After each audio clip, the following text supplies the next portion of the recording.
क्या आपने just 10th और 12th क्लियर किया है? क्या आप डॉक्टर या इंजीनियर बनना चाहते हैं? क्या आप नीट JEE की बेस्ट और अफोर्डेबल क्लासेस ढूंढ रहे हैं? IITians Learns, मुमरा की number 1 classes headed by Mohammad Shahzad Tyagi sir. IITians Learn में थाने डिस्ट्रिक्ट या मुंबई का हर स्टूडेंट एडमिशन ले सकता है। स्टूडेंट्स फ्रॉम कलवा, थाने, डोंबिवली, भिवंडी, दीवा, कुर्ला और ऐरोली सभी एडमिशन ले सकते हैं। फर्स्ट अटेम्प्ट में अगर आपको नीट और JEE एग्जाम्स को क्रैक करना है तो जस्ट आफ्टर 10th और 12th स्टार्ट करना बहुत जरूरी है। 11 नीट IIT JEE ड्रॉपर्स और रिपीटर्स के लिए न्यू बैच की शुरुआत हो रही है।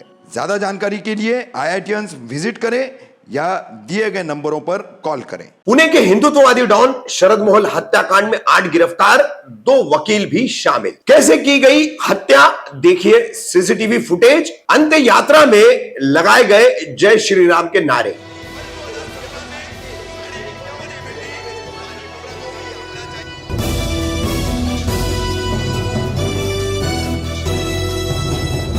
मैं रफीक कामदार, हिंदुस्तानी रिपोर्टर में आपका स्वागत है। शुक्रवार 5 जनवरी को पुणे के गैंगस्टर और गैंगस्टर से हिंदुत्ववादी डॉन बन चुके गुंडे शरद मोहल की दोपहर में उसके ही साथ में रहने वाले लोगों ने हत्या कर दी। इस हत्या से पूरे महाराष्ट्र में खलबली मची हुई है और हर तरफ इस हत्याकांड की चर्चा चल रही है। कौन है शरद मोहल? हत्या जब हुई उसकी पहली खबर हमने आपको पहुंचाई, उसमें हमने शरद मोहल की पार्श्वभूमि आपको बताई। शरद मोहल की पृष्ठभूमि रिक्शा ड्राइवर से एक गैंगस्टर बनने तक की, एक डॉन बनने तक की ये 20-22 साल की कहानी, जिसमें 15 से 17 साल शरद मोहल गैंग का पुणे में आतंक रहा और यरोड़ा में इंडियन मुजाहिदीन के आतंकी कतिल सिद्दीकी की हत्या के बाद शरद मोहल जो है वो कट्टर विचारधारा के संगठनों और लोगों का चहीता बन गया था। तो शरद मोहल की हत्या, ये जो चर्चा और उत्सुकता और इसके जानने की जो उत्सुकता लोगों को थी, उसका कारण अब सामने आ चुका है।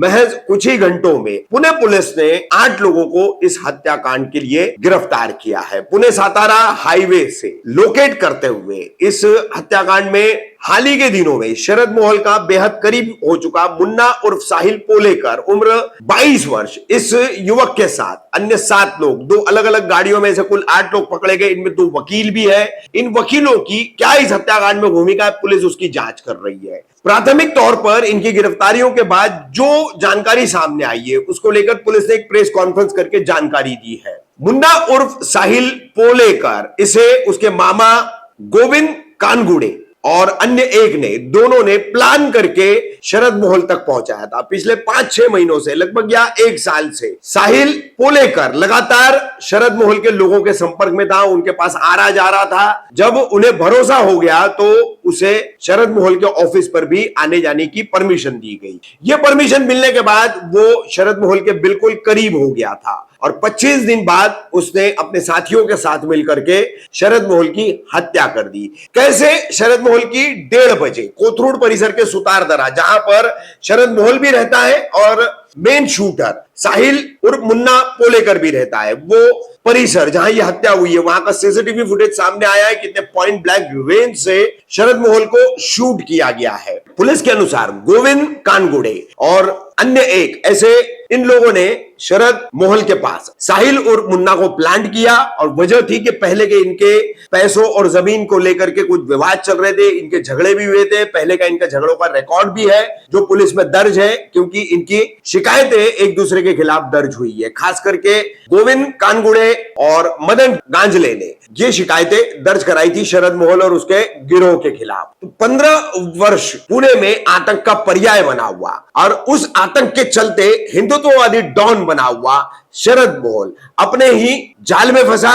गैंग वॉर में कहते कि कोई किसी का सगा नहीं होता, गोली किसी की पहचान नहीं रखती, किसी रिश्ते नाते की कद्र नहीं करती। वही फिर एक बार सामने आया कि करीबी होकर के, बिल्कुल एक विश्वासु सहकारी बनकर के मुन्ना उर्फ साहिल पोलेकर ने इस हत्याकांड को अंजाम दिया है। पुलिस का कहना है कि विभिन्न एंगलों की जांच की जा रही है।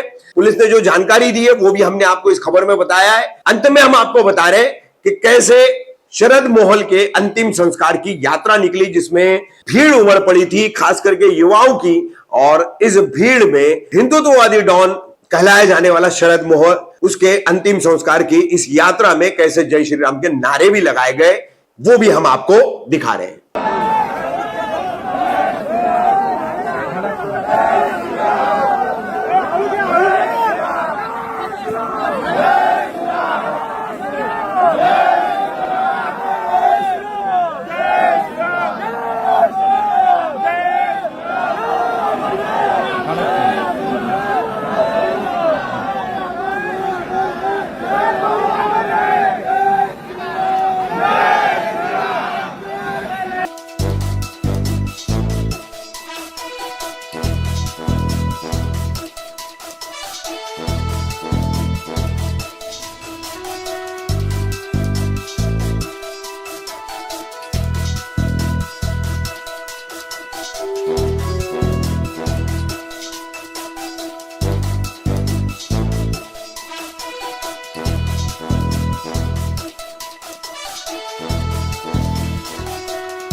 त्यांचे साथीदाराबरोबर दुपारी 1:30 वाजण्याच्या सुमारास स्वतःच्या घराकडे जात असताना त्यांच्या सोबतच असलेला साथीदार आरोपी मुन्ना उर्फ साहिल पोळेकर राहणार सुतारदरा आणि इतर 2 यांनी रस्त्यामध्ये गोळीबार केला आणि गोळीबार केल्यानंतर त्या ठिकाणावरून ते 3 आरोपी पळून गेले होते। त्यानंतर पोलिसांनी घटनास्थळाला भेट दिली। भेट दिल्यानंतर त्या ठिकाणी जी चौकशी केली त्याच्यामध्ये जे इतर प्रत्यक्षदर्शी साक्षीदार होते त्यांनी हा जो मुख्य आरोपी होता पोळेकर त्याचं नाव सांगितलं की तो सोबत असताना त्यानेच मोहोळवर गोळीबार केलेला आहे।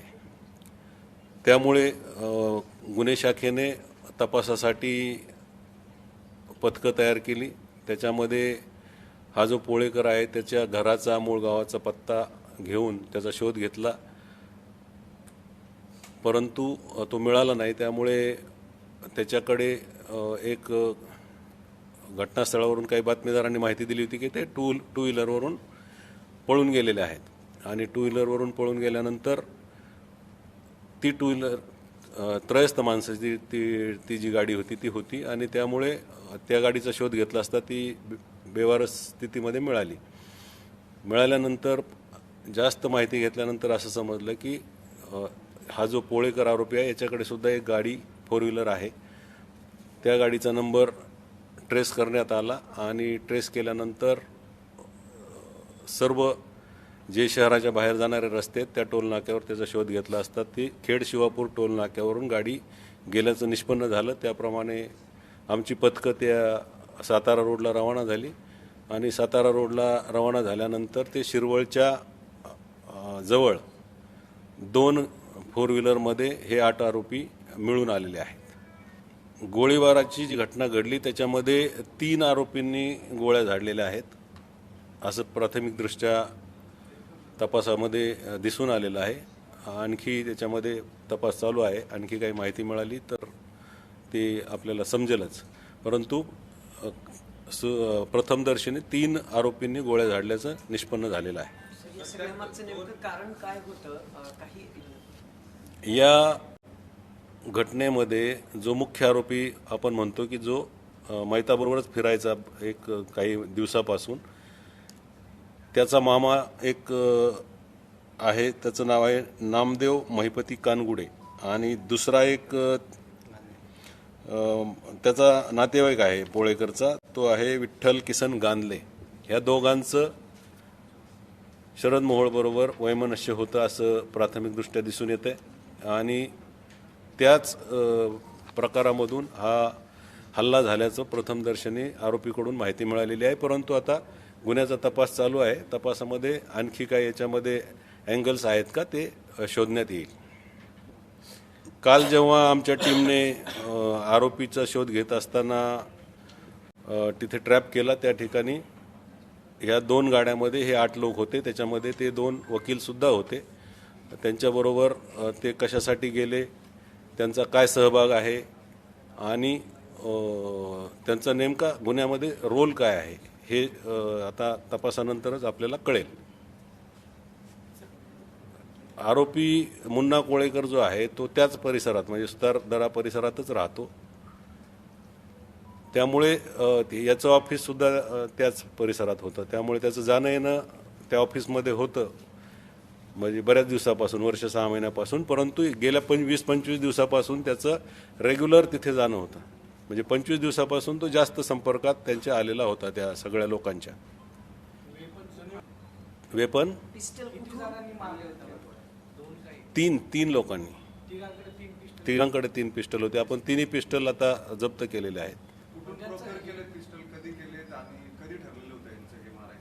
आरोपींनी पिस्टल जो मुख्य आरोपी आहे मुन्ना पोळेकर त्याने ते प्रोक्युअर केल्याचं म्हणजे त्यांनी सांगितलेलं आहे. आता पुढची लिंक जी आहे ती तपासात निष्पन्न होईल. हे त्याने 3-4 महिन्यापूर्वी आणले सांगतोय तो. बरोबर आहे. मी सांगितलं ना की हा जो मुख्य आरोपी आहे मुन्ना पोळेकर त्याचा जो मामा आहे नामदेव कानगुडे आणि दुसरा एक नातेवाईकच आहे मारुती विठ्ठल गांधले, तर त्यांच्याशी शरद मोहोळचा वाद होता. आणि याच्यापूर्वी त्यांच्यात म्हणजे काही मला वाटतं भांडण झाल्याचे पण रेकॉर्ड आहे पोलीस स्टेशनला. टोळी युद्धाचा हा प्रकार आहे, टोळी युद्धाचा प्रकार असं म्हणता येईल का? म्हणजे जो मामा आहे त्याची वेगळी टोळी, मूळची तर टोळी होती. हे सर्व जे लोक आहेत ते कानगुडेशी रिलेटेड आहेत, संबंधित आहेत. नाही, आता रेकॉर्ड जर बघितलं तर त्या कानगुडेवर पण फक्त 2 गुन्हे आहेत आणि हा जो पोळेकर आहे त्याच्यावर 1 गुन्हा आहे. कानगुडे टोळी म्हणजे त्यांचं पुणे शहराशी काय संबंध? मी अगोदर सांगितलं की हा जो मुख्य आरोपी आहे पोळेकर आणि हा मयत जो आहे शरद मोहोळ यांचं घर एकदम मला वाटतं जास्तीत जास्त 200-300 मीटर अंतरावर असेल. म्हणजे त्याच भागात त्याचा वावर होता, राहायला पण तिथेच होता. आणि या शरद मोहोळकडे जी पोरं जायची यायची त्यांच्या संपर्कात पहिल्यांदा आला आणि नंतर त्यांच्या मदतीने तो त्यांच्याकडे रेग्युलरली जायला लागला त्या ह्याच्यामध्ये.